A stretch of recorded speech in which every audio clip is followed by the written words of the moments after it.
let's get started. I know a lot of you probably have questions, and I want to leave as much time for that as possible, but I do want to start with a few bullet points up here of things that we're doing, things we've said we would do, things we have done, things we still need to do. And then we'll get into the budget town hall where hopefully you can give me some ideas in terms of what you'd like to see in this year's budget. Will is our major budget hawk on the city council, so make sure that any budgetary asks that you have, not only should you address them to me, but you should explain to Will why they are worth your hard-earned tax dollars. So he will support that on city council. Oh, I thought that was someone from the audience. Okay, so let's start with what many families are feeling right now. If you are working hard and still doing the math at the kitchen table, deciding what gets paid now and what waits till next month, that's not just the cost of living. That's pressure. It's uncertainty, and it tells us that we still have work to do. And we hear a lot about that right now. Affordability. It's not just a slogan. It is a test of whether Jacksonville works for people to keep it running. So tonight isn't about asking for your trust. It is about earning it, and by showing where we have made progress and where the work still remains for us. So why town halls? You've seen me do a lot of town halls. I think, especially given how so much of life seems to be done over digital and social media these days, I'm all about personal connection with everybody. I think we got to get back to grassroots, looking at each other in the eyeballs, having conversations, and trying to understand each other a little bit better. And so I feel like town halls are the best way to do that. I would love it if every time we did one of these, we had a very full auditorium, but at the end of the day, the folks who show up engage, and we appreciate that, and hopefully you take that information back to your neighbors and friends. And so we do these every few months, and this time right before budget season really gets underway. So let's talk about, wait, I want to make sure this is right. That's right, okay.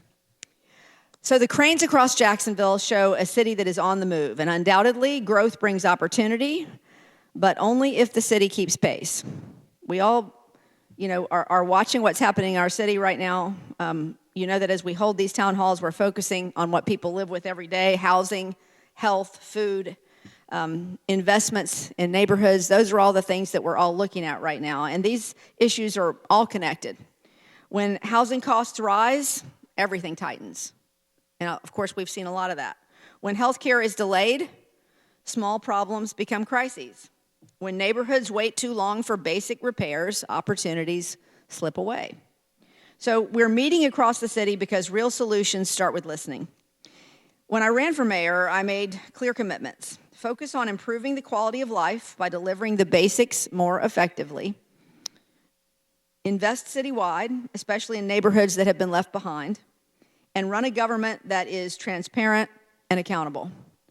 Those were not just talking points for me, they were promises, and tonight I want to show you what we've done and what remains to be done with those promises. First of all, accountability and transparency. Governments should be judged not by what they promise, but by what they deliver. When systems are slow or confusing, people pay in time and money. Trust begins to fade. We made the performance of our city government transparent so that you can see what we're doing. On COJ's transparency dashboard, you can track permitting timelines, infrastructure projects in your neighborhood and others, housing progress, and service delivery. You can see what's moving, what is delayed, and where gaps still remain in our systems. State of Jax, our new data program, goes even further, tracking housing, health, economic opportunity, education, and small business growth across neighborhoods so we can identify which parts of our city are making progress and where investments are still needed. Because accountability means residents see the same information that their leaders demand. So let's talk about your neighborhood here at the beaches. When people think of the beaches, of course, we all love the beaches because we live here. They think of our beautiful sunrises, which I try to capture every day, the Mayport Shrimp Fleet coming in at dawn, surfers up there at the pier, families gathering at places like Jarborough Park and the beach's town center. But behind that beauty are real infrastructure needs, and we've invested here accordingly. We've put $4.2 million into Hopkins Creek regional stormwater improvements because anyone who has lived here during a king tide or a heavy coastal storm knows that flooding is not theoretical. It is personal. Protecting homes near Hopkins Creek means protecting property values and peace of mind. We've committed $5 million to the Mayport dock redevelopment, strengthening the working waterfront that supports our shrimping industry and preserves the character that makes Mayport Village unique. This is not just economic development, it is protecting a way of life that defines a very, very important part of Jacksonville and our beaches. We invested $7.5 million into the Penman Road Complete Street project, which I know is still a work in progress, making it safer for drivers, cyclists, and pedestrians. And we have put nearly $1.2 million into renovating the Beaches Branch Library, because libraries are more than buildings, they are gathering places. They're where students study, seniors connect, job seekers apply for work, and families attend story time after a day out enjoying the beach. But it's also been a major focus of our literacy initiative, which I'll talk more about later, and libraries have played a huge part in that. So these investments aren't just abstract. They touch daily life, from storm protection to small business vitality, from safer roads to stronger community spaces. And also, I was just talking to Mayor Byland about this. One of the things we're also undertaking, which is a large process, but you can't finish unless you start, and that is to revisit our interlocal agreements between the City of Jacksonville and the beaches to try to make those agreements better. City of Jacksonville Beach has decided they like things for the moment the way they are. Atlantic Beach is full on into discussions with us about an additional look at reformulating their agreement, and we've already made some temporary changes as we go forward on those things for things like how we pay for our firefighters. And in Neptune Beach, we're also taking a look at how far we want to go in that process. But I do want you to know that, because I know for a lot of you that's been a point of discussion for many years, and that is happening. So I think when we talk about all these things, what most of us think about when we're talking about improvements, and I know it's not sexy, but infrastructure is just such a big deal. If we don't take care of our infrastructure, it's hard to do other things. Your neighborhood deserves the same attention and investment that any other part of the city does. And I know sometimes out here we can feel like we're on an island in more ways than one. But it really is important to me to make sure that the beaches are taken care of. So I'm looking forward to hearing from you tonight. Let's talk a little bit about public safety. That begins with a simple promise that everybody deserves to feel safe where they live. And safety isn't only about response times or assets. It's about conditions that reduce crime, stable housing, jobs, mental health support, safe streets, and opportunities for young people. So we've taken a two-track approach here. First, we strengthened our first responder workforce with historic salary increases and a restored pension benefit. Recruitment and retention are improving as a result. In fact, I had a meeting with the sheriff yesterday, and he said that the recruiting has really improved since we implemented those new systems, the raises, and the hope of now implementing this new pension process, which will start in the next year. So second, Journey Forward brings together law enforcement, service providers, and community groups to prevent violence before crises occur and to respond more effectively when they do. Because safety isn't just statistics, it's whether families feel comfortable walking home and letting kids play outside. In the fight against hunger, 1 in 5 children in our community face food insecurity. 1 in 5. Hunger doesn't stop at the dinner table. It follows children into classrooms and parents into daily decisions. We invested $2.4 million to expand food access, strengthen partnerships, and close gaps when school meals are unavailable. That investment has expanded distribution sites and supported millions of meals annually and connected thousands of families to benefits they already qualify for. So a lot of this is simply about educating people about benefits that are already available to them that they just don't know about. You don't know what you don't know. This is progress, but the goal is simple. No child in Jacksonville should go to bed hungry. In fact, we're hoping nobody goes to bed hungry, but we'll keep scaling what works. Kids and seniors is what we've really focused on. On affordable housing, how many times have we talked about this? That sits at the center of today's affordability squeeze. We still have, even though some things have happened, we still have historically high property insurance in our state. When families are cost burdened, one setback can lead to eviction or homelessness. So we invested $42 million to build more affordable homes and to keep families stable. We've approved more than 3,000 affordable units, invested $15 million in down payment assistance, and helped prevent nearly 1,800 evictions. All these have follow-on effects when we allow things to fall through the cracks. That means thousands of families are still housed today. That means they're providing for their families. That means they're able to go to work. That means they have a more stable environment. That means they're contributing members of our economy. Housing remains our biggest challenge, though, and now the focus is speed and scale. So we do pretty well on workforce housing. We're keeping up with the demand for workforce housing. We're keeping up with demand for market rate housing. Where we're not keeping up is in attainable housing for people who are just in those entry-level positions that can't afford to get into a home, that will then eventually graduate into that next level. And that's where the work is for us. All right, healthcare access. It's part of affordability. We have the greatest healthcare in the world right here in Jacksonville, Mayo Clinic right down the street. MD Anderson, right? Yes, Mayo Clinic's fantastic. MD Anderson is here. UF Health is here. I mean, we couldn't ask for better. But nearly 200,000 of our residents are uninsured or underinsured, forcing families to delay care or rely on emergency rooms. And you know, every time somebody goes to an emergency room, it's so much more expensive, and that's passed down to the rest of us in healthcare costs.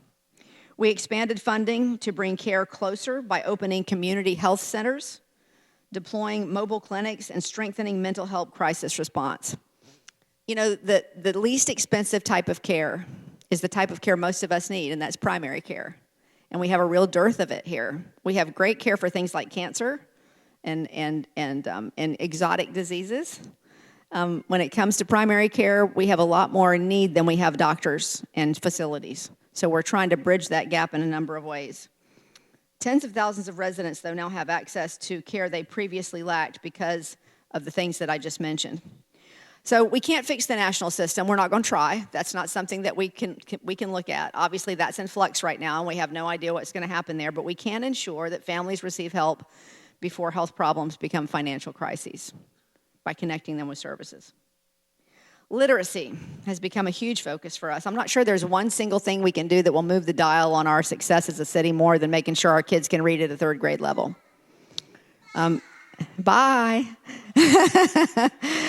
When your kids are from 0 to third grade, they are learning to read. From third grade on, they are reading to learn.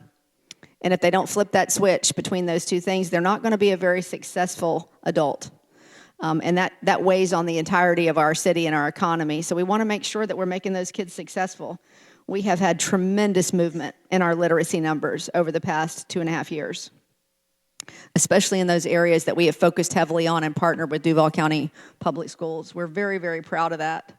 Our River City Readers Initiative has resulted in millions of minutes that have been read between families. Our new Mayor's Book Club, which is really a reinvention of Mayor Payton's book club that he started back in 2009. He came to me and said, I would love to invest in this again. I'd love for every 4-year-old in Jacksonville to get a book every month. And so the Gate Foundation gave us $1 million to make sure that every 4-year-old in Jacksonville gets a book every month. And the kids are so excited about that. And that's just getting started. But we have so many programs. We're connecting young people to teenagers, to younger people, and helping that reading process. And I think it's such an important thing for both. I think it makes the teenagers feel like they're doing something really good, and it helps their self-esteem, and the young people just look up to them so much. There's just so much happening on that front, and I think it's great. This is long-term work. You know, I talk very often about things that we're going to do, that trees we're going to plant that we may not fully see or may not fully sit under their shade. But this will pay dividends for generations to come in our city if we stay at it, and we should. When children succeed, Jacksonville succeeds. I talked a lot about making Jacksonville the small business capital of the Southeast. Really, entrepreneurship, small business is the backbone of our economy, but a lot of people struggle to compete for contracts or to access capital for their small business. So through the strengthened Jacksonville Small and Emerging Business Program, more local businesses are securing contracts, their certifications, and accessing training and financial support than ever before. Today, hundreds of contracts and tens of millions of dollars are reaching local businesses that were not before. Because when small businesses grow, jobs grow, and opportunities stay local. And we're making sure that small businesses get the training and the opportunities and the city contracts that come along with them that they need. In terms of infrastructure, as I said earlier, growth is good, but only if the city keeps pace. And I know not everybody loves growth, but it's coming. You know, we have 17,000 people a year that are moving into Jacksonville. I know you see it on our roads. I mean, we all do, right? Even out here at the beaches, we certainly see it. And we got to keep up. We don't keep up, just crowds our roads, makes us miserable. So we got to keep up with the infrastructure. We've invested heavily in resurfacing roads, building sidewalks, maintaining bridges, and upgrading water systems. And annual investment in underserved neighborhoods has grown from about $15 million to roughly $100 million because infrastructure should not depend on zip code. So these projects may not always be visible, but they improve daily life across the city. My mantra coming in was make infrastructure sexy again, and I really do think that it's very important for people to know. You know, Jacksonville is a city of 840 square miles. Infrastructure for us is a real challenge. That's a lot of area. In every other most average cities have a fraction of that, about 170 square miles. So you could fit a bunch of those cities inside Jacksonville and consolidated Jacksonville. And we're doing a lot with a little. And we can talk more about that as we go forward. But we've invested across the city and along the riverfront with parks and reopening major projects because we believe we're going to invest in those things that are going to bring us the greatest return on that infrastructure investment. We've done our best. I have not raised taxes since I've been in office. And the truth is, our goal is to not do that, to make sure we can continue to invest in those things that bring more money to the city so that we don't have to do that. And one of those things is those downtown parks, which now have had tens of thousands of people visiting, maybe more than that by now, and in young people coming and living and investing in our city. And a lot of that will be because of what we do downtown. So that's a really major initiative on our part, and you can see it's paying great dividends with all the cranes in the air out there. I know y'all don't cross the ditch very often, but the truth is I've had more people from the beaches over the last several weeks say to me that they have gone to those parks, those riverfront parks downtown, and they're even thinking about maybe an apartment down there to make sure they can continue to use those parks on a regular basis. They're spectacular, and if you haven't been down to the new parks, please do so. So what's next? I'm going to close here with a little straight talk. We have made real progress in our city, but housing is in the pipeline, health access, food, reaching more families. I see Harrison Conyers here in our audience. I think it's important to mention that we have a food pharmacy out here for our military members, which he's done such a great job. 1 in 4 of us is connected to the military here, and it's just so important to provide for the folks who have given everything for our country, and he's been just such an amazing partner in helping us to do that. But one of the things, that's another area in which we've experienced food insecurity, and we've been dealing with that in terms of those food pharmacies, and one of those is in Mayport. But families are still feeling the pressure, and national challenges continue to affect our daily life, and we will have to deal with what we can deal with locally on those, and that's what we're trying to do. So I may not be able to impact what happens in D.C. or Tallahassee, and I'm not even going to try, honestly. But I will continue to fight for homes families can afford, healthcare people can access, nutritious food families can afford, and infrastructure that keeps pace with growth and long overdue investment in neighborhoods that have waited too long. Those are priorities for me.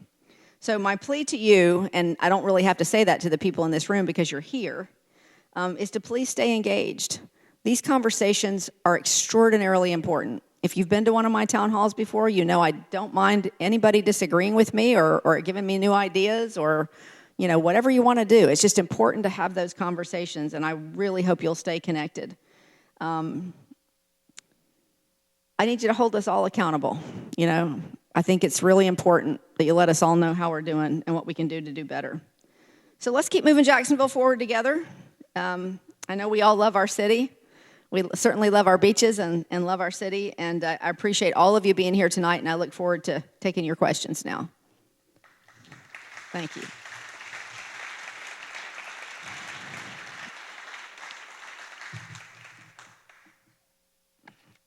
Okay. Hi, Mayor Deegan. This is my first town hall. Very nervous. I'm so happy you're here. I love it. First town hall. That's awesome. And how long, have you lived here a long time? 13 years. 13 years. Mm-hmm. And this is I love it. Thank you for coming. Thank you for having me. I'd like to credential myself first. First and foremost, my name is Renu Golve. I'm a board-certified physician assistant, graduate of the University of Georgia. Go Dogs. I completed my PA studies here in Jacksonville and have since worked in the city in healthcare. I'll start off by saying this might be hard to hear, but we need a major spotlight on Baptist Medical Center. All of the following is alleged, but I have a lot of evidence. All the what? I'm sorry. Oh, I'm sorry. All of the following is alleged, okay. Of course, is what I have to say. Over the past 4 years, I've done a lot of research on this. I'm sorry, my voice is shaking. I'm not good at public speaking. It's okay. Take your time and breathe. We're good. Sorry. 4 years ago, I was a victim of severe medical negligence at the hands of Baptist. As a physician assistant, I am a mandatory reporter, and if I see something, I should say something. In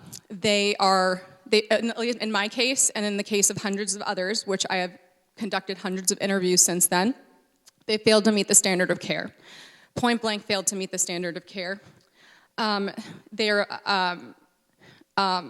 They violated the False Claims Act numerous times, which inappropriately and disproportionately affects people of color, people who are on Medicaid, Medicare, and TRICARE, our most vulnerable populations. People are dying, and I believe they're hiding it.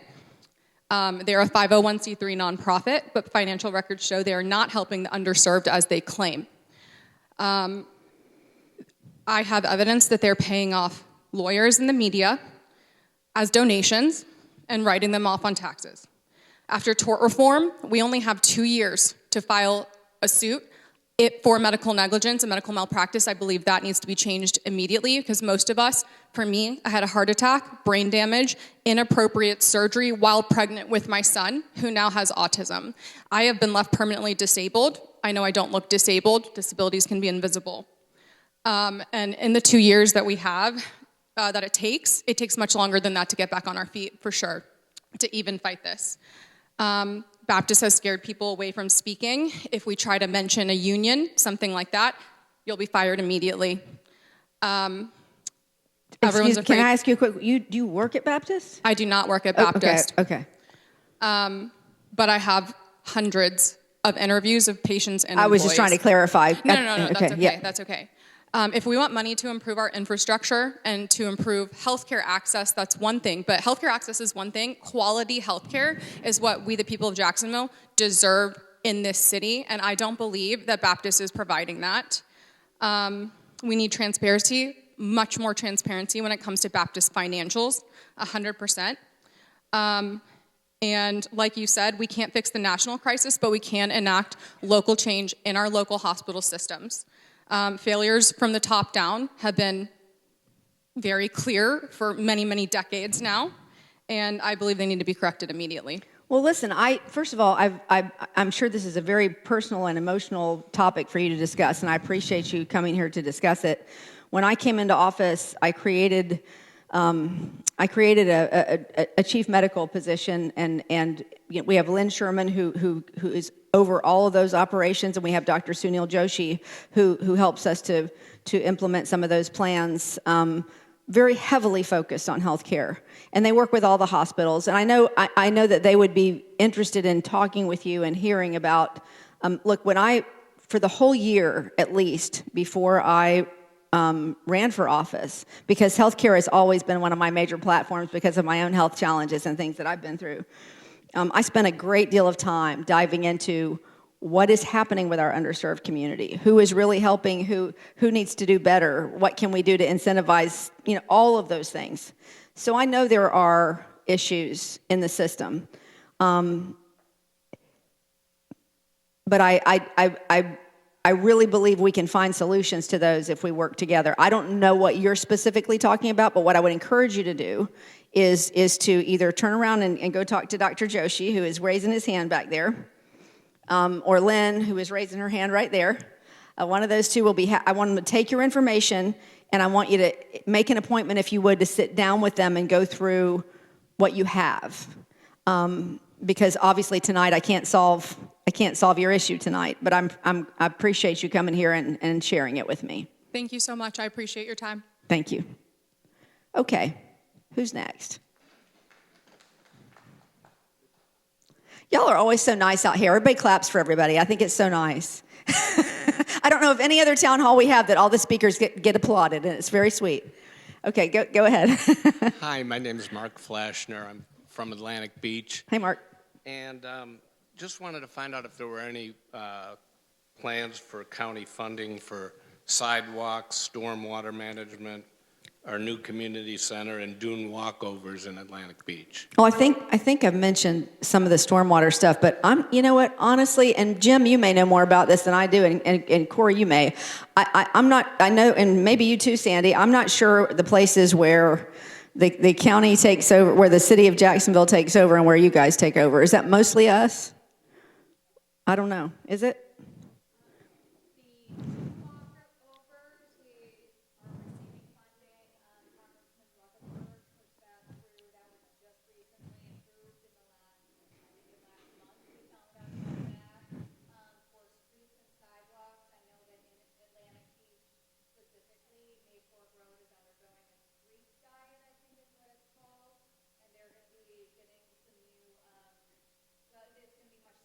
Like medians and things. Yeah. I think that is COJ, isn't it? Mayport Road is COJ, right? Tiff, is it COJ? Where are you? FDOT, okay. Right.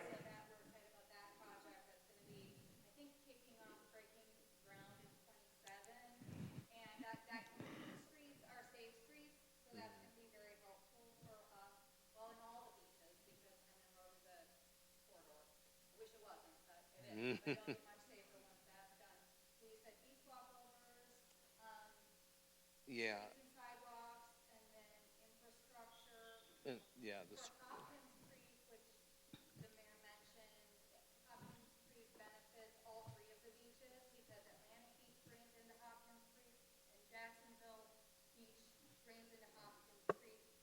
Okay.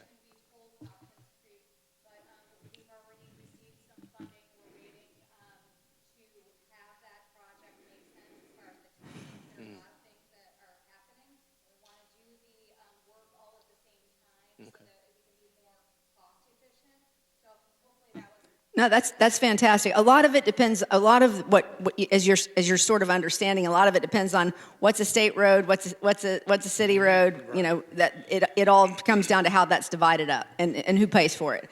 In terms of like beach renourishment and the walkovers, I guess that's more federal government stuff. Any support for the community center? That I don't know anything about, to be perfectly honest with you. I've not heard anything. I have not heard any asks about a community center. Where is that? In what city? Atlantic Beach. Oh, in Atlantic Beach. I don't know, Kevin. Do I know about that? Community Center right by Beach Veterans Memorial Park. It's opening in July. Okay. So sounds like it's opening in July. And is there any funding capital improvement projects for drainage in Atlantic Beach? Well, I think there have been some. I think we mentioned some of those, but I don't know if there's anything additional to what's already underway. What? Yeah, that's a major one for drainage. Yeah. Okay. Thank you. All right. Thank you. Good evening. I'm a shorty. You and me both, sister. Hi, Donna. First of all, thank you for coming out here. Of course. We really appreciate it. I have two things I want to ask. We in the night sky, and they're probably there all day. We have these, I don't know what to call them, satellites, flying saucers, whatever, but they're up in the sky, and they're more noticeable at night. They're everywhere, and I've been told that they're protecting us, and they're watching out for us and all of that. I'm sure they're expensive. And I haven't been able to find any information about them because we no longer have the beach's leader. Yeah. And everybody's like, that I talk to in Jack's Beach government, and I'm concerned. I'm concerned because I don't think we have that much crime. Yes, the weekends are a little bit, Could it be a military surveillance sort of thing? Could there be training? No. Could there be, no? No, and I'll tell you what, I park on the side of my house. I've had the police come and, knock on my car window, because there's a satellite like right over me. And one night, they came, and there was one of those, it's a new thing. That's what I was wondering, too. Could it be a drone? Pardon? Could it be a drone? Just somebody flying drones around? Could that be it? Did The somebody? drones, those little drones that people fly around? Yeah, There they're are a lot of people that film with I drones think these days. I think they're manned, or it's done by a computer. Yeah. But they're all over. Yeah, they're Jacksonville remote Beach. controlled. The drones are remote controlled. So you wouldn't see anybody. But no, and they're only at night. Now, I have seen one like early in the morning, but it's just hanging out over the beach area, the strip. So is it mostly over the ocean? Pardon? Is it mostly over the ocean? It's every night, and I've seen them over Pablo Plaza. They're over my house. They're over my neighbors on either side, right over us. So is your concern noise or surveillance, or what is your Yeah, I mean, it's surveillance. It's supposed to be a safety thing, you Okay. know. And basically, Jack's Beach is pretty safe. I mean, the beaches are well. We have good police forces here, and they're constantly, checking on things. And yeah, I can ask about it, but I've got to be honest. I don't know beyond assuming that there's some haven't heard- military stuff occasionally. I don't. No, it's not military. It's not military. In fact, Anybody one night- have any ideas? No? You Heather? Go ahead. Has anybody seen these up in the sky every night? I can't hear. I'm sorry. Go to the mic, Heather. Yeah. Speak into the mic, Heather, so everybody can hear you. So I live at the beach too, and I have seen them myself. I know that there are a lot of drones that the social, Drones, yeah. so a lot of them have cameras, Right. and they're run by social media people like 904 Happy Hour, Hidden Jacksonville, and you probably see them more when there's events Well- happening at the beach, because that's when I tend to see them. Well, legally speaking, because I looked this up, it is against the law for drones to be over your house. That's your space. That's your property. And I've had the police come because I'm sitting in my car in my driveway and ask me why I'm sitting in my car in the driveway.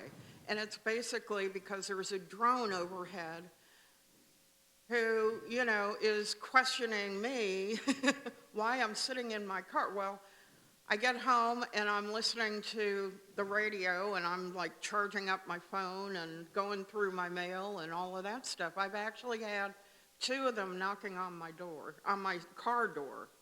What are you doing here? Well, I've been here since 1989 in this house. That's a long time, Yeah.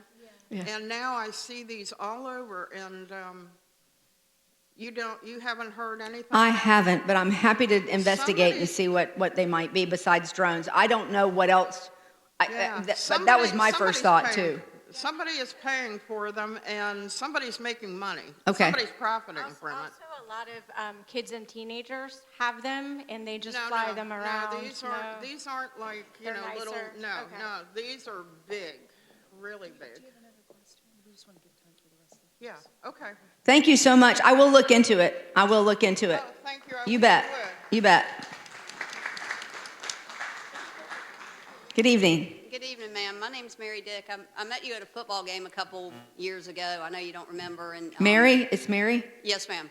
And I brought up the subject of possibly getting kids in at-risk neighborhoods involved in pickleball, because instead of shooting each other, learning to play with each other and become friends and having a good time, because there's way too much youth violence. It's worse than it ever has been. It seems like every day there's something on the news that some teenager's shooting another teenager or shooting another person, older person, what have you. And so I had also, this past November, when they had the Canines United event, the law enforcement competition at Bowles, I spoke with Sheriff Waters about it, and he seemed very interested, asked me to send some information to him, to his assistant, which I did. And I haven't heard anything back from that. I see Kevin's here, and we are on opposite sides of the court. Quite often have had some fierce battles. There's a bunch of pickleball courts out here now, aren't there? Yes, ma'am, but there's a lot of in town, there's old tennis courts that could be repurposed. I have people, I'm friends with the owners. Oh, so you're not just talking the beaches, you're talking about all over the city. Gotcha. No, not Okay. the beaches. I'm talking about these kids in these at-risk neighborhoods. I gotcha. Who claim to have nothing to do. I've got people who will donate equipment. I have people who will donate time. At Donner Park a few years ago, there was a group of folks from Sevilla, older people, who would come. Rory Diamond's mom was one of them. And they would teach these kids after school to play pickleball. And the kids had a blast, and the folks teaching them had a blast, and it was great because they were being exposed to elderly folks too. And, it was a win-win. And then I think the Boys and Girls Club took over or something or other. And so, Barbara and all those people went by the wayside. But, we've got people who would donate equipment. We've got people who would donate time. Okay. And I just think it would teach these kids to play together. What I would love to see happen, and I'm sorry I'm on a roll, y'all. What I would love to see happen is get police officers and firefighters out there playing with the kids, because it'll build Well, trust. it's possible we could make it part of some existing programs that we have at, Yes, ma'am. But it would help build trust between law enforcement and these kids, and you've got to win them over when they're younger. So. Do we have anybody here tonight from Parks? No? Melissa, will you give her your card and let's get her connected to the Parks Department and see if there's something to be, or maybe we can even talk to somebody at KHA about that. And I'd be happy to forward you the information. I've got it on my Charles, phone you right want to talk to her? Yeah. Sure thing. There we go. That's perfect, actually. Charles, I'm sorry. I didn't see that you were here. Charles is with our Journey Forward program, and we're always looking for ways to engage young people so they don't get into trouble. That's great. Thank you very much for that. Appreciate you. Come on up. How are you this evening? Good. How are you doing? I'm great. What's your name? My name is Brian Green. I live in South Jacks Beach. Hey, Brian. I'll be brief. It's okay. The city of Jacksonville Beach is currently permitting and constructing dune walkover structures that do not comply with the Florida Building Code Okay. or ADA Title II slope requirements. Title II does not allow selective compliance. Public facilities must comply uniformly. Can you explain to me what's happening that's not compliant? Title II is basically where accessibility has to be I see. non-selective. And currently we're building beach walkovers in Jacksonville Beach that do not comply. They say on the website that if you go to 16th, 11th, I think 14th, and some other places, you can access ADA accessible walkovers. Unfortunately, that's not the way the Florida Building Commission and the Department of Justice, who administers the ADA, interprets Title II. I've gone to a planning commission. I've talked to Chris privately. I've also talked to the Department of Business and Professional Regulation and made a complaint against the building official. And of course, that's an administrative arm, not to deal with the codes. But as a business, I own 2 businesses in Jacks Beach, and I'm a taxpayer and resident of Jacksonville Beach, as I believe you are. Yep. Well, I'm in Atlantic Beach, but yes. Atlantic Beach, but still part of the beaches. And speaking of Atlantic Beach or even Neptune Beach, if you look at their walkovers, although that they need some repairs, they still follow the correct slopes and requirements of ADA. I'm a licensed architect and general contractor as well. And so You said you've spoken to Chris? I have. I've spoken at the Planning Commission. I've spoken to the city attorney. I've spoken to my council members. I've spoken to the city manager, and nobody wants to touch this. Nobody. I've spoken to your office and been denied a meeting with you as well. Okay. So, if I may, I'd like to continue. Please. What I'm You bet. describing. But these are not accusations. These are Understood. known documents that were supposedly permitted by the building official that was incorrectly done. Okay. This is not just my professional opinion as a licensed architect and contractor. The Florida Building Commission has confirmed that these requirements are not discretionary and that the code is not being administered correctly. I raised these concerns in the public record at a noticed city council meeting attended by the mayor and the city attorney and directly with the building official. No corrective action has followed to date. I subsequently contacted your office to request follow-up and I received no response. As a Jacksonville Beach taxpayer, my question is this: when a municipality continues to permit and construct public facilities in known non-compliance with the Florida Building Code and ADA Title II, and all local avenues have failed to correct it, what responsibility does city leadership have to intervene before the issue is forced outside the local level? Well, certainly it's not acceptable that you haven't gotten a response from us. That's number one. I will say that. So one thing I can promise you that we will do is look into it. And if you will give your information or take the information from Melissa, we will set up a meeting for you to make sure that we can connect you with the folks who can look into that. I don't know why you haven't received a response. I apologize for that. You should have. But I don't know what I'm dealing with until I sit down with people who can tell me what I'm dealing with. So. Well, I suspect not so much your office, but Jacksonville Beach. Well, perhaps, but I'll probably start with my folks and work with Chris and see what we can figure out. That would be very great because I apologize that you haven't gotten any response from us. I appreciate that, but people have been also hurt on these walkovers, Yeah. including my son. So that's what led me to start the investigation. I gotcha. But I appreciate the information and hope to be able to get some traction. You will. Thank you. Thank you.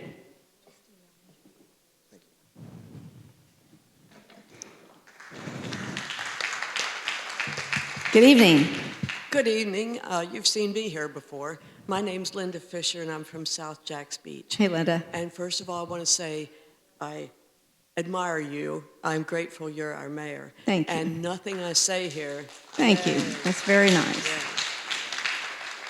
And nothing I'm going to say here is meant to denigrate or minimize what you've done so far. I know the political pushback you get is just ridiculous, and you're one vote out of 19, but what you've done so far is impressive. Thank you. And I would like to first add to what the first young lady talked about, the healthcare system. I've had a lot of acquaintance with it, and the giant hospital corporations, I've seen a recent trend by personal experience. My 30-year partner had 2 hospitalizations. It happened to be at Baptist Beaches. He died a month ago. The first experience I want to mention, I have never seen a worse hospital experience in my life, and I worked in healthcare for a long time. And where was this? Beaches Baptist. Okay. And the second hospitalization at Beaches Baptist couldn't have been better. That was in the ICU.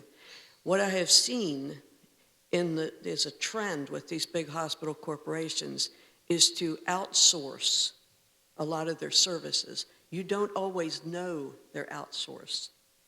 They don't put the name on it necessarily. Can you give me an idea of what type of services we're talking about? Well, the wound care center. Okay. That's one. That was horrible. That's in addition to the one horrible hospital experience. So educate me here. So when you say they outsource it. They outsource it. They subcontract it Okay. with a company called Healogics. I looked them up on Google. Now, mind you, Baptist Hospital has throngs of attorneys. If I can find out they had a criminal history, they should know.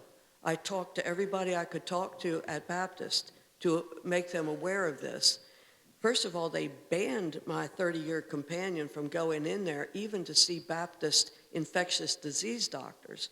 He had been permitted to have them visit him out here at the beach. They changed the name on the door. That's the only change I saw besides them banning my partner from going in there again, and he did nothing wrong. The only thing they may have considered wrong is I told everybody I could talk to down there that this company was a bad company and maybe they should disassociate themselves with it. Okay? So anyway, what I've seen is this trend to subcontract.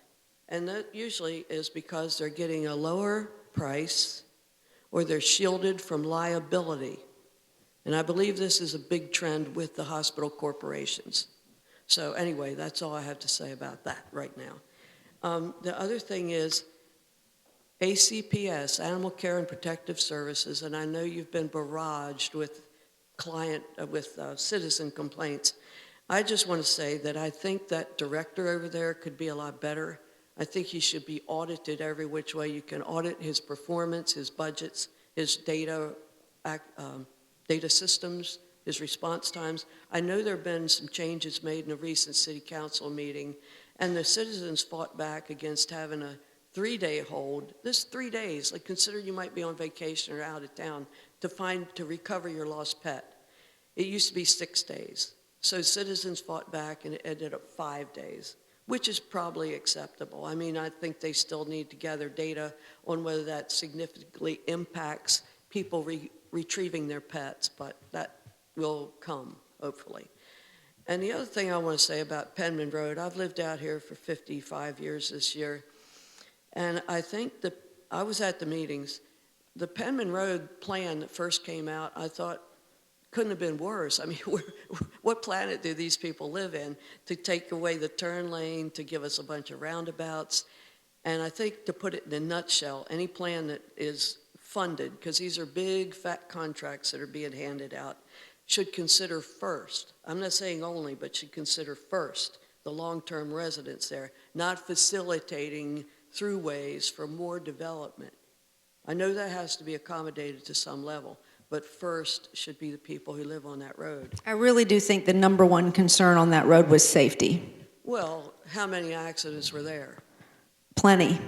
Really? Yeah. I mean, okay. it needed to be addressed. And I think when you look at, when you implement some of these things that are actually part of this plan, traffic still moves, but it doesn't move in such a way that it's, you know. Oh, I know you want to facilitate speed because the road grading has to be low.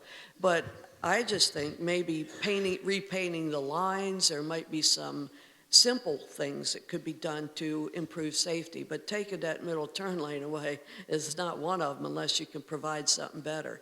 Planting a row of palm trees that may or may not survive, that have to be maintained, that obscure vision, and it's another big fat contract. I know I'm cynical, Well, I understand, we have had, I can't even count how many meetings we've had about that road. But I do want to tell you that in all the meetings that I've been in, you're never going to make everybody happy. No. I do think the primary effort has been to make sure that road was a safer place for kids to cross and people to cross on bicycles. You know, we're a community that's ambulatory out here. Oh yes, but I tried that road a lot, and I don't see that many people trying to cross. I mean, I know the lights there are good, the blinking yellow and all that, and if there's a fault with them, it's that drivers don't pay attention. But you're not going to change that, so you got to slow down that traffic. Yeah, I drive that road a lot. Maybe some speed bumps. But I just think getting rid of that middle lane is going to be just unacceptable to so many people who've lived there. But regardless, I know your priority is safety. I don't argue with that. But again, my point is, after safety, the priority should be the people who live there rather than widening another corridor that might be because of development. I mean, if you don't like the traffic flow here, maybe you should move somewhere where the traffic flow is less. I don't think the convenience, well, the livability for the residents, the livability. How do I get out of my driveway? How am I going to get to work on time? I shouldn't have to have a wall of palm trees that I can't even see, I can't go across. That turn lane, that center lane has been working well, I think. And no, I'm pretty ignorant about the data of how many accidents are there, but I do travel a lot, and I just don't happen to see many accidents. But anyway, I accept your position on that. And the other thing, I'll reiterate, you've heard it before, is the food desert at Mayport. I know the city can't make a grocery store move there, but I hope you can get some staff to facilitate any incentives or any pushes, encouragement you can do. Like send out to grocery stores, this is a land that's still available, and that's a big point. Pretty soon there won't be any land available for a decent grocery store and a parking lot. And I just think these folks should not have to grocery shop. Yeah, no, I agree with you, but you know. Yeah, at Family Dollar and Dollar Tree. Yeah, grocery stores follow people. And I think as we continue to see that development and more people moving into Mayport and those improvements in Mayport, I think it's naturally going to happen. But you're right, it's hard for those businesses to justify coming in if they don't think there's enough people to support, you know, what they're doing. But I think we were all sad to see the little store there go that was there. But it's, you know. Well, Nocatee is all not Nocatee, Fleet Landing. It's almost a small town now. So as far as people moving in, maybe they need to re-examine that. Yeah, they just put those folks on a shuttle and send them to Publix is what they do. So, you know. Yeah. And okay, well, anyway, thank you for listening. Thank you so much. I appreciate you. Thanks for being here. Cindy, you want to talk? Come on up.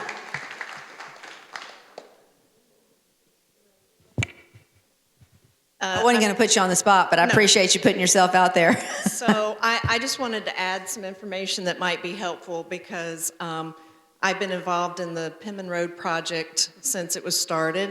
In 1845, right? Yes. And so for anybody who's interested, they can actually see the most current design on a website that the consultants have, which is PemmonRoadProject.com. And I think you'll see that the medians have been removed. They did start with medians, and that definitely did not support the community that lives along Pemmon Road, and the consultants went back. They actually came back. I know they had a meeting with Neptune Beach. They've had several meetings with Jack's Beach. They actually said, you know what, we realize that doesn't work for Pemmon Road. So they've removed the medians. There are a few, but those are for mid-block crossings for pedestrians to get across. And the nice thing about it is those little mid-block crossings are going to hopefully help keep people from passing you in the middle lane because they won't have the length to do that. But otherwise, the people who live along Pemmon Road will still be able to get in and out of their driveways. But I would just encourage everyone to go to the website, PemmonRoadProject.com, and you'll be able to see the latest version of the design. Thank you, Sandy. Appreciate it. I know it's been a long time coming. Good evening. Deegan. How are you? I'm good. My name's Duke Lewis. I live in Jacksonville Beach. Hey, Nick. Duke, just like the university. Duke. I'm Yep. sorry. I thought you said Nick. I apologize. First thing I'd like to do is thank you. This is my third opportunity to ask you questions since you've been mayor, once at the beach and twice here, that I've tried to take advantage of all times. I'm glad. During your presentation, you mentioned transportation and accountability. I don't think this is a question for your staff. I think it's directly for you. Okay. Mayor Deegan, given that the gas tax is doubled in 2022 to fund JTA initiatives, what results have we seen? the underutilized Navi project, getting rid of the connection service for our most vulnerable residents, and the recent $19 million budget shortfall. How do you assess the effectiveness of the JTA board? How do you assess its CEO in fulfilling their roles? Do you maintain full confidence in their current leadership? Do you believe further changes are needed to improve accountability and alignment with taxpayer priorities? Okay, so first of all, I appreciate the question, and I know it's very topical. I get asked about this all the time. I'm going to start with the Navi. I'm going to start by saying I think we can walk and chew gum at the same time, or we should be able to. I am a huge fan of being on the leading edge of new technology, and I do believe that these autonomous vehicles are, and in fact, what we've seen is we've had several communities, including Atlanta and cities around the country, come and replicate what we've done here. The difference is those communities are communities that, unlike us, aren't used to driving up and parking in front of every place that we go. So I think it's going to take a while to change behavior, but I do believe as we continue to add almost 20,000 people a year to this city, people are going to have to get more comfortable with mass transit. Having said that, I think downtown, the Navi system and areas around downtown makes a lot of sense. I think it would be impossible to believe that people would have adopted that after a couple of months. So I'm going to give that some time. In terms of the bus routes, we are in complete agreement that those have to be improved.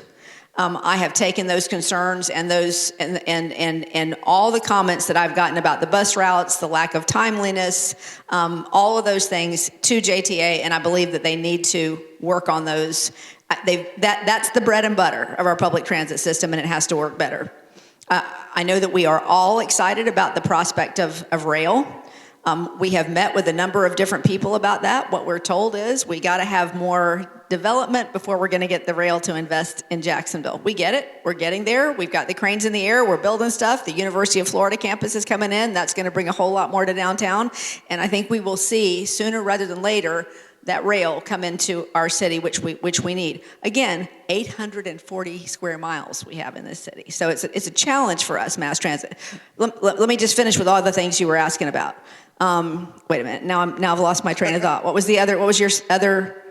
You had another one besides that. It was the accountability of the board. I know you've put. No, but there was something else. There was some other transportation thing you said. I thought. No, did I miss it? Okay, go ahead. I'm all about the board. Oh, connection. That's okay. Yeah, that's the other thing. I agree with you 100% on that.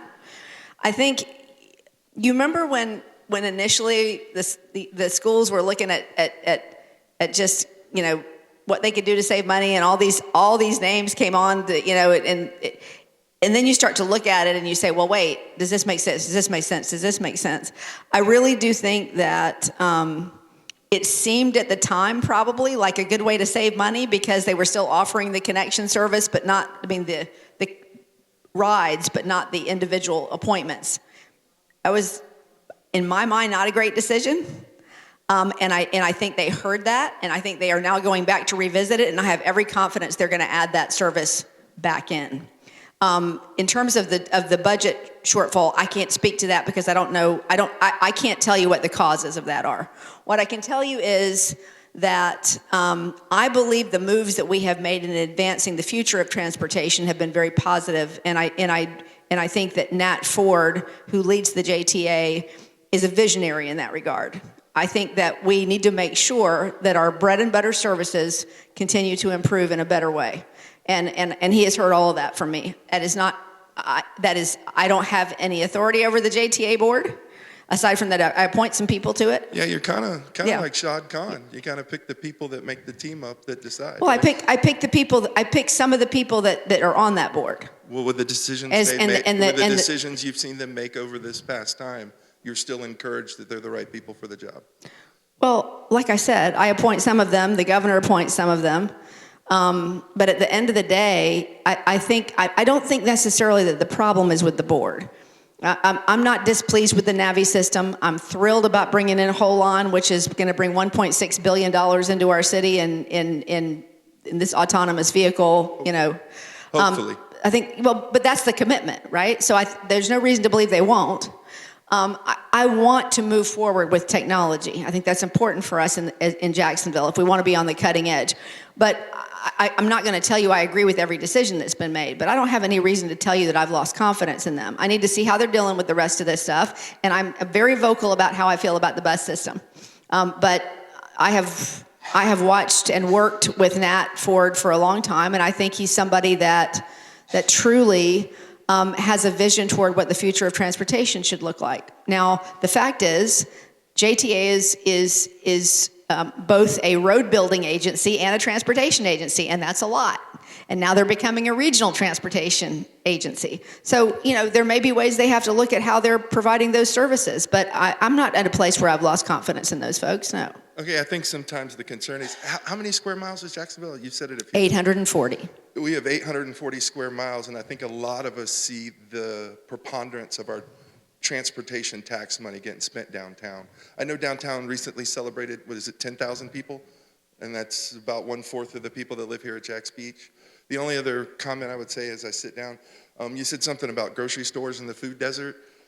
We got a Publix downtown because we gave them $47 million. Well, so you can influence where grocery stores go, I believe. Well, let me say this about that. You have thousands, hundreds right now, thousands in process of new homes that are going in downtown. That's people, that's families, and Publix sees that. Publix wouldn't, I don't care if you gave Publix $1 billion, if there weren't a bunch of people moving right next door, they're not going to come in.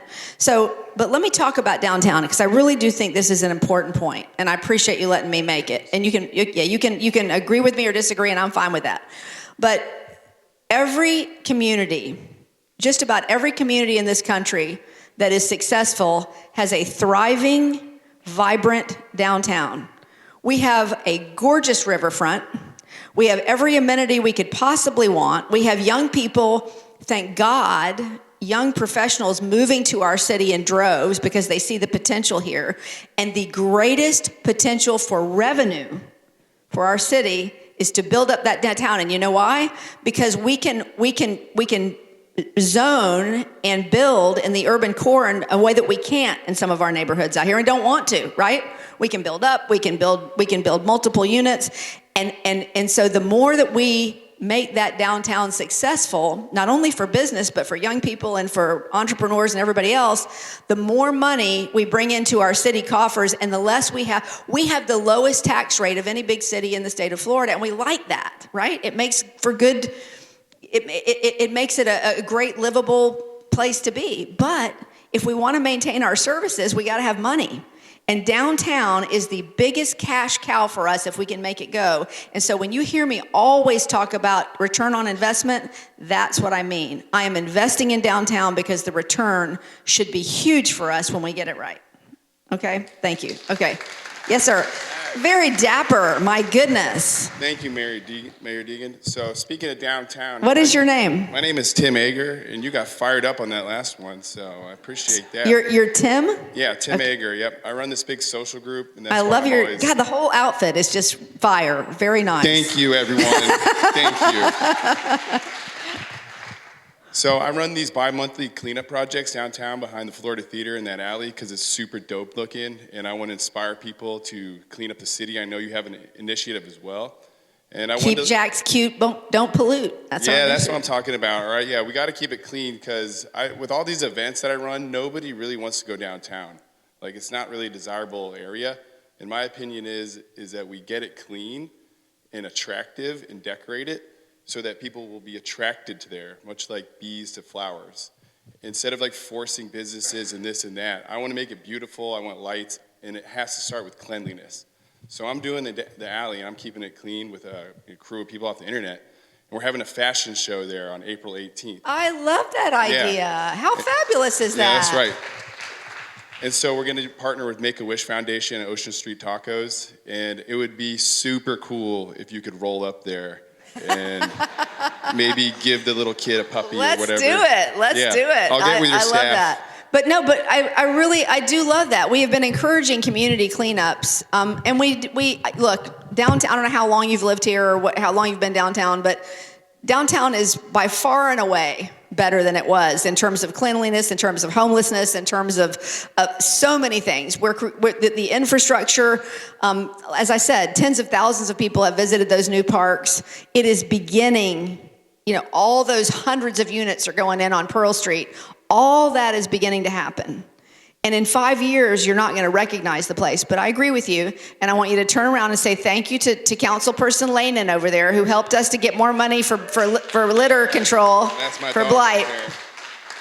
We have proposed spending a lot more money to clean up our city, because we do have a big city, but our budget for blight has decreased and decreased and decreased and decreased. And so we're trying to get it back to where it makes sense, but at the same time, creating community partnerships with groups like yours to say, hey, let's all get together and make sure that we create these community cleanups where we're taking care of our own backyard. Yeah. And so I love that idea, because it's going to take both. And I would love to partner with you on your project. I think that's fantastic. Looking forward to it. Will you share your information with Melissa Ross? Thank you so much. Awesome. Thank you. I need more citizens like that. That's great. Thank you. Good evening. Hi. Good evening. He walked away with a lot of cards.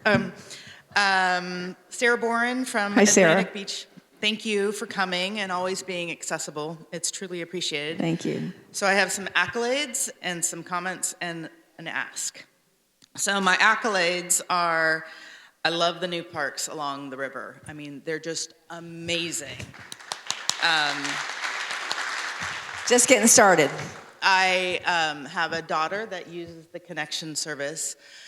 She has a chronic illness that she never knows whether she's mobile or not, and those parks are invigorating. She can walk and she feels safe, etc. So huge bravo and kudos to that. I've been here a while, and I'm finally seeing downtown turn a corner, and super excited to see what it's going to be in 5 to 10 years. Your cooling centers were fantastic response to really hot days. So that I think really helped the community. The community benefits agreement for Eastside, bravo. Minecraft and teaching sustainability and resilience. City of Atlantic Beach is very excited to be a part of the challenge this year. It's fun. So thank you for that opportunity. I just attended the Jacksonville Environmental Protection Board and UNF Symposium and was blown away with the RE Institute at UNF. And all that's being created there. And then I heard this week at the World Affairs Council at the David Brooks event that UNF has a 96% retention rate, which is amazing. And so that's our employment center right there. Right. So building all that momentum. And then thank you for pursuing LEAD for cities. I know that we're waiting to get a preliminary review on that, but the staff was, your City of Jacksonville, Lynn Sherman, et cetera, was phenomenal on that. Yeah, Atlantic Beach has been leading the way on that for a long time. So a couple comments. In this day of facts or non-facts, data is key. So if we can kind of stay strong and keep measuring, it's really important to make informed and Could not agree more. And decision on that. And then I don't know how we can all come together or try to be collective when we respond to the state about these homestead property taxes. That just seems like a very short-term, not good idea. And then finally, my ask is if the city would be interested or willing to share software or licenses for some of the stuff that you have rolled out. So your tree plotter software would be super helpful for Atlantic Beach to keep track of our trees and also communicating to the public. And your amazing dashboard, I don't know if that ended up being my sidewalk or not, but if we can get a seat on that, that would be very cool. And then participating in a future heat island study because Atlantic Beach is getting a bit hotter. Okay. So that's my ask. Well, I think those are great asks, and I love all that. I'm trying to figure out where we should connect her. I want some cards. Wanyoni is the creator of those amazing dashboards, so I'll start with her. But I love all that. Nina, you may be the one to connect with on as far as the other things are concerned. The planning. I don't think. Is planning here tonight? I don't think so. Okay. Yeah, so maybe get Nina's card also. Those two will probably be your best connections, and we'll get started on that. And you said something else that I was going to address, and I can't remember what it was before you started with that. My ask? No, before you started with your ask, there was some other thing that Data and... Yeah, so that... Oh, and the property taxes. Yeah, well, that's two. But, you know, the My Jacks initiative that we have that we're working with the United Way, that's the My Sidewalk stuff. And that data is critical to us to determine where we need to invest, how we need to invest, how we compare to other peer cities. You know, you're only as good as the data that you have. So it's incredibly important for us to continue that work. As far as the property taxes are concerned, you know, I know that it's hard to communicate to people all the little pieces, but I mean, property insurance is really what has been at just a historic high. And for us, property taxes, while I know people are paying more because their houses are worth more, you know, if you have a homesteaded property, your taxes can't go up more than 3%. Right.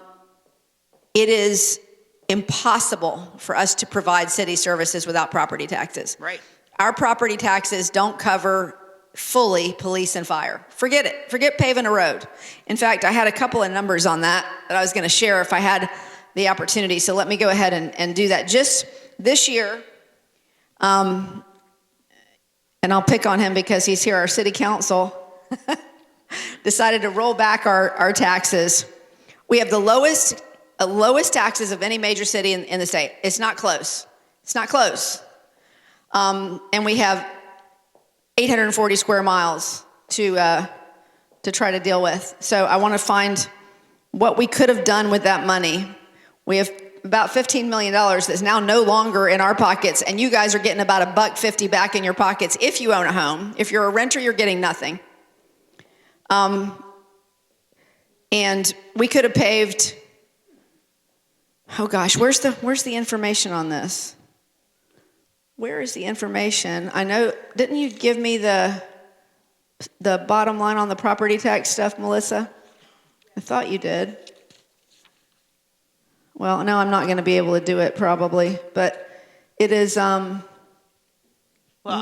you're looking for it. Bottom line is we could have paved a lot of roads and paid for a lot more police and fire and other amenities that we cannot pay for because we don't have that money. And the fact is, the Florida House today passed eliminating property taxes right. That aren't school related. So, you know, hope you don't want public safety or paved roads or anything like that. I have no plan for how to. There's just nothing there. So my hope is they did that knowing the Senate would probably do something else, and then they'll have whatever they do has to go before the voters. Our police and fire unions have come out big time against this stuff because they've seen this movie before.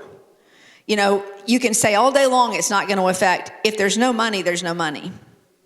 And so we got to decide what kind of city that we want. Do we want a city where we provide services for our residents?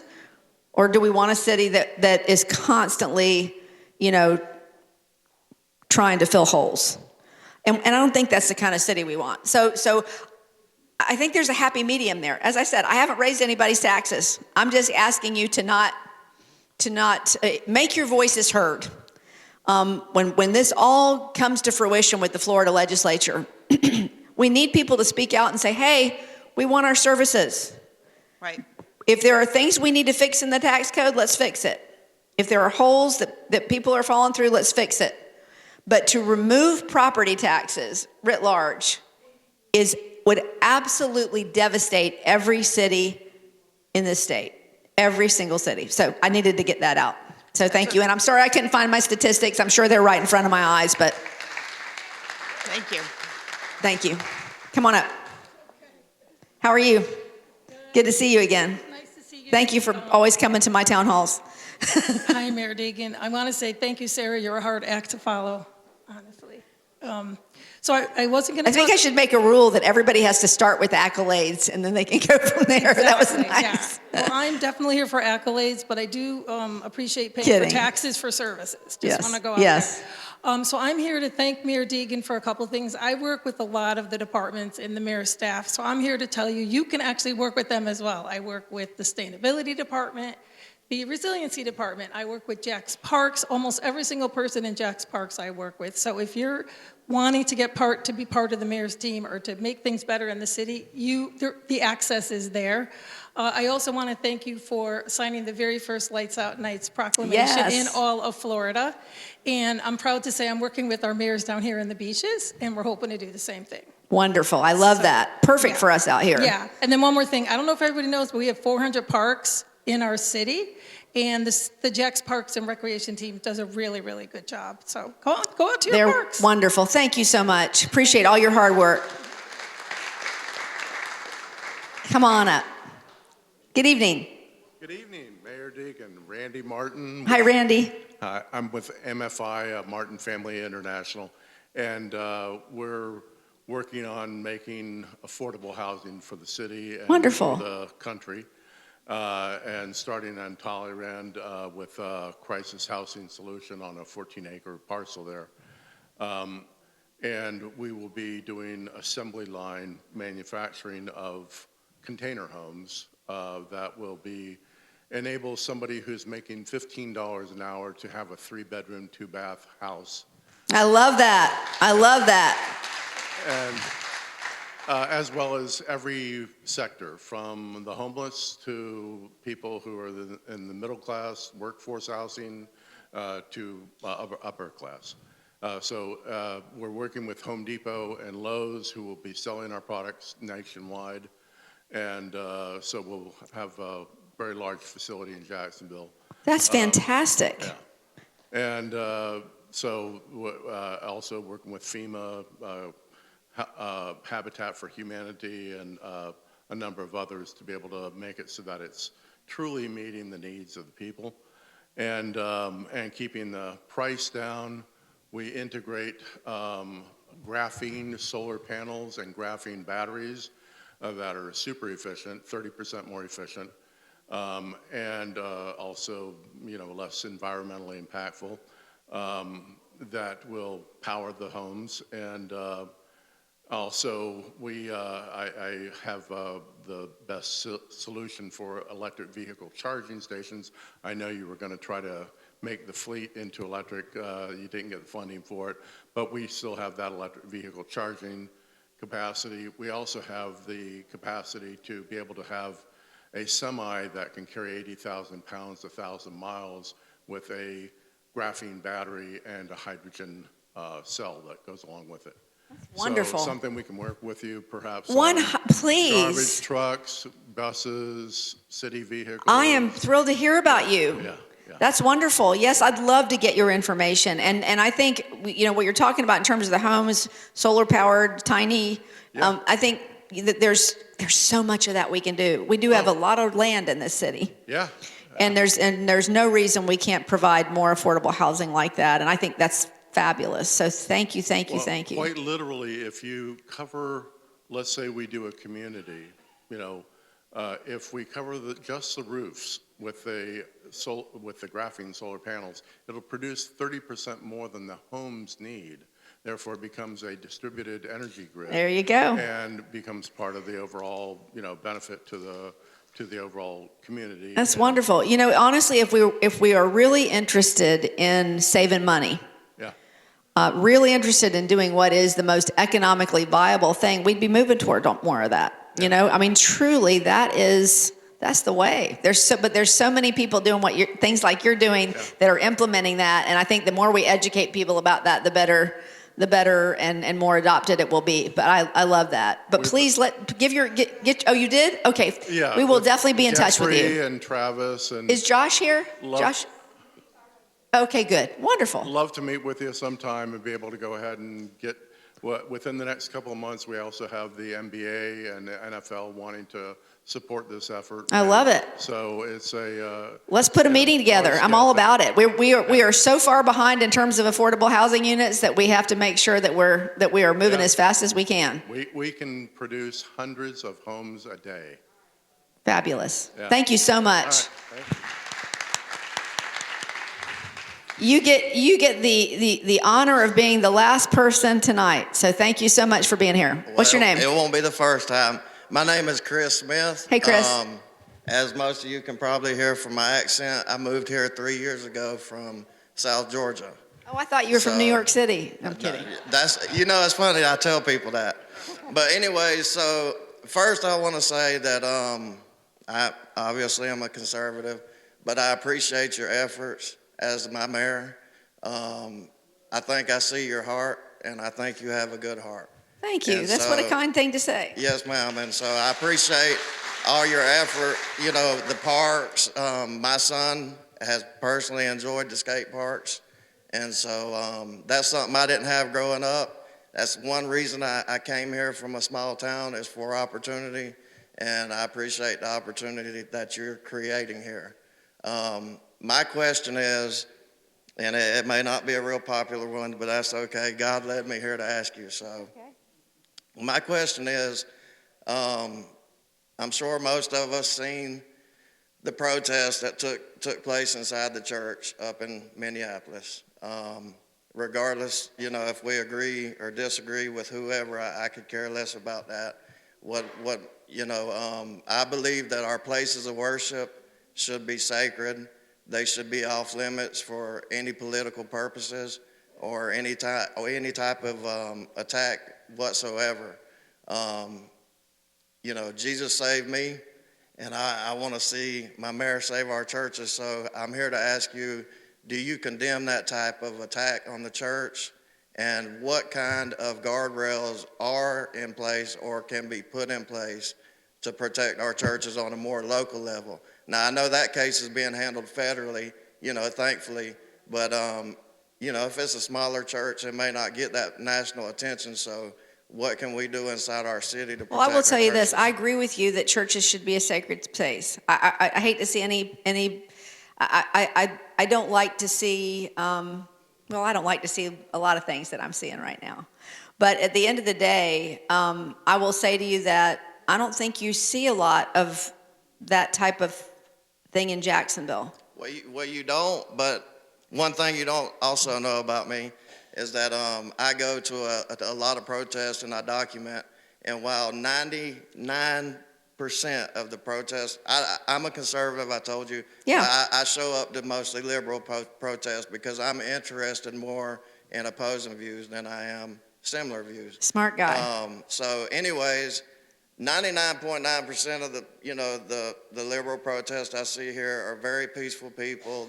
They'll engage with you, have conversation. Yeah. There is, however, one group who, I wouldn't be surprised to see something a little more radical out of them. But Well, look, I've said this many times. I am, obviously public safety is job one for me because I'm the mayor of Jacksonville. I'm an elected mayor. We have an elected sheriff. And in our consolidated government, our sheriff has the responsibility of law enforcement in our city. And we talk all the time. He always calls himself a law and order guy. And I believe he believes that on all fronts. So I have great confidence that whatever is happening in our city, that our sheriff is going to make sure that we handle that in a lawful manner. Yes, ma'am. On both sides. Yes, ma'am. I think he's shown that. I think he has been very transparent when things haven't gone the way he'd like them to go in his own department. Mm-hmm. I think he's tried to build that trust with the community. And so I have no authority over him and how he does his job, but I have faith that he is doing his job in the way that it will be most beneficial for Jacksonville.